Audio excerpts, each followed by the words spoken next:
We're about ready to hit the new year, and I have to talk about the Christmas haul this year. Crimson Fall, Derek Loftman. I love this creator here. He's a full illustrator and writer all combined in one. I read the first book in this series. There's a little action called Lambs of God. It's a great story about Sir Dungrus and his scribe sidekicks. One sort of the Viking, one represents sort of the Catholic Church in the Viking era, hunting down demons, etc.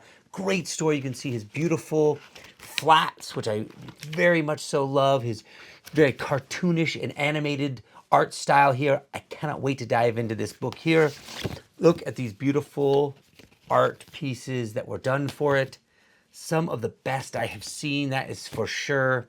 Amazing Spider-Man Kraven's Last Hunt. Now with that movie coming out, which I haven't seen yet, though the reviews, painful, I wanted to dive in and see what one of the real stories was, what is considered the best. I searched online, I've talked to people. This is the best Kraven story of all time, or so it's claimed. Can't wait to dive in. Mad Cave continues to impress me in Nottingham Volume 3. This was the series that hooked me to that publisher. This is the third volume in that. It is wildly accurate and incredibly exciting historical fiction surrounding the Sheriff of Nottingham. Read this. Two more singles from Mad Cave that I missed on the shelf. Tried to get them, stores sold out here. This one, Long Cold Winter. This artist, anything he's doing, I'm buying. And then Hexiles, just was an interesting story. It's Cullen Bunn, one of my favorite creators, and him doing horror, I'm checking it out. Gustavo Vargas's Anticucho.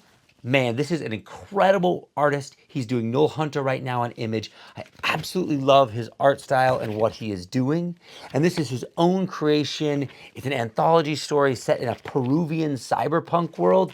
That sold me. Punisher War Journal. This is the Carl Potts and Jim Lee lineage here. It's 19 issues. This is back before Jim Lee was the incredible superstar that he is today here. This was the Punisher from my childhood. I wanted to go back and remember how fabulous this character is, especially with them sort of changing and altering his story now, but what made him great and what made him exciting to me.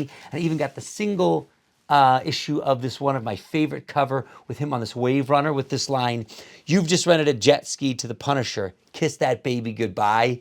Loved that. Extremity in the hardcover edition here.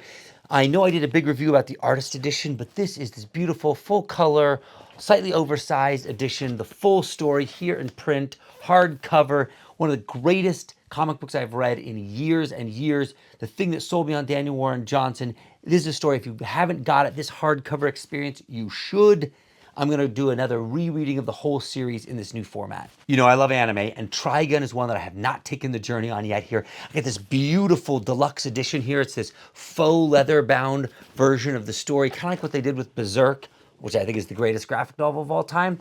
This is a manga I have seen and talked about, and I can't wait to dive into it. This is the last item I got here for Christmas. This one has got me super pumped. Now, this is Animal Warriors of the Kingdom. This is a bunch of guys who created a comic book by the same name and then started pumping out action figures surrounding it.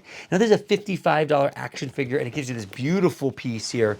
If you look at this, he's got multiple heads in here. It's got this big axe. It's quite heavy when you feel this box. There's a density to it, which makes me feel like it's going to have a high quality here. This is very inspiring when people take the journey into action figures, an incredibly difficult market to break into. And the detail on this character is very incredible. Can't wait to pull this thing out of the box.